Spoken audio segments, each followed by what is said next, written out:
Avocado. Teacher, Yeah. I like red avocado.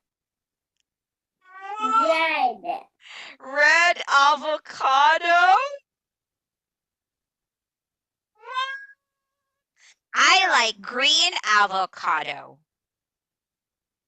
I can eat 2 green avocados. I like to eat so many red avocado.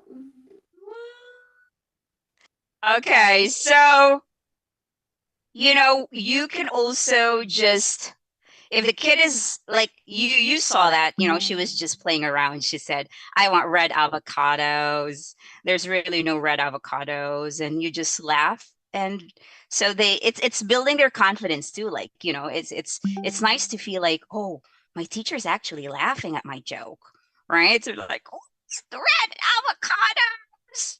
So silly. And it's very good to kind of like make, so the main vocabulary was avocado, right? So I was like teaching it to her in a fun way, and she said red avocado. I said, how many avocados can you eat? I can eat blah blah blah, and she mentioned avocados. So they actually experience the language, and it makes it more meaningful and easier to remember because experiencing the language improves memory and retention. So, that's also the reason why your material is very important to make your class or lessons effective. Okay. Let's see. Let us go now to classroom strategies. All right. I think a few people actually answer that this is one of the challenges that they have in their classroom. And let's see, you can raise your hand if it's you. So, how do we encourage active participation in ESL classes? All right, so we're gonna give our students a chance to speak. So I'm not saying here they have to talk, like create sentences on their own. No.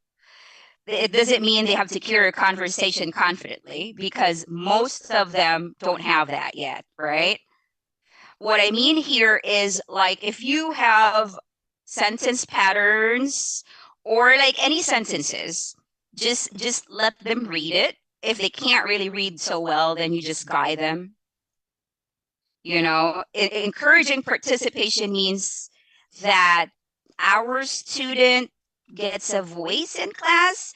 A very good way is role playing. It's really, really good.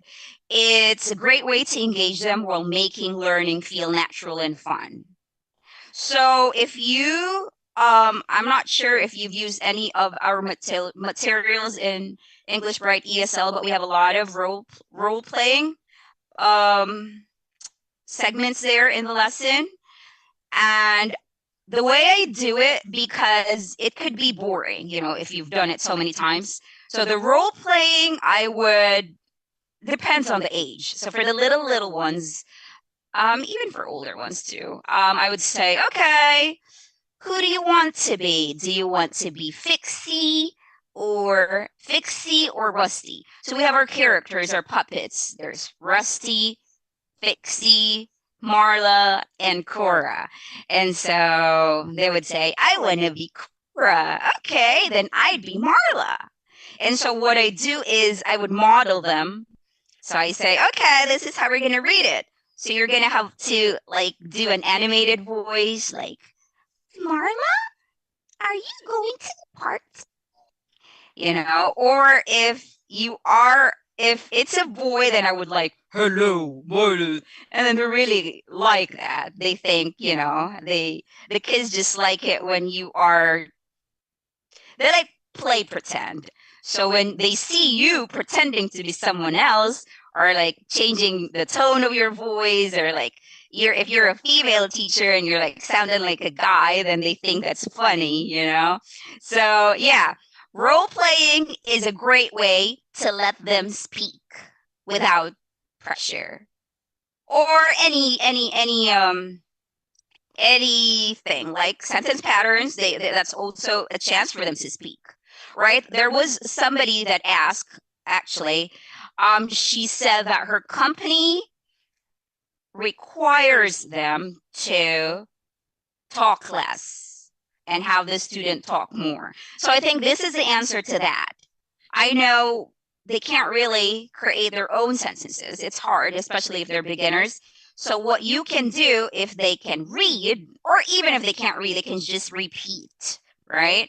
But if they can read, so this is what you can do. You do role playing, and they ask you and then you answer, or you ask and then they answer. So modeling, you model it first, because the kids that are learning a new language, they don't have the confidence yet. Usually if they have you know a good amount of vocabulary, they just don't have that confidence to actually say it. Usually the speaking part is the last skill